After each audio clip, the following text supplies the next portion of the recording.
అసలు కరదూషణాదులన్న 14,000 మంది రాక్షసులు గాని రావణునితో సమానమైన కబంధుడు కాని ఈ సీతమ్మ కోసమే మట్టు పెట్టబడ్డారు. రావణుడి కన్నా బలవంతుడైన వాలి సీతమ్మ కోసమే చచ్చిపోయాడు. అసలు రాజ్యమే రాదనుకున్నటువంటి సుగ్రీవుడు ఈవిడ కారణంగానే రాజ్యం పొందాడు వాలి మరణించి. కాబట్టి ఈవిడ కారణంగానే రావణుడు కూడా మరణిస్తాడు.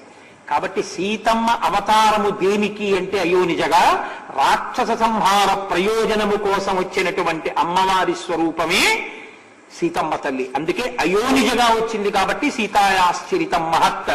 ఆమె జగజ్జనని అని తన బుద్ధి వైభవంతో తన యొక్క తపోబలంతో రామభక్తితో గుర్తించిన హనుమ నోటి వెంట సీతమ్మ యొక్క యథార్థ స్వరూపాన్ని ఆవిష్కరించి రామకథలో వెనక జరిగిన సంఘటనల్ని సమాహారంగా తెచ్చి అన్వయం చేసి మాట్లాడిన కాండ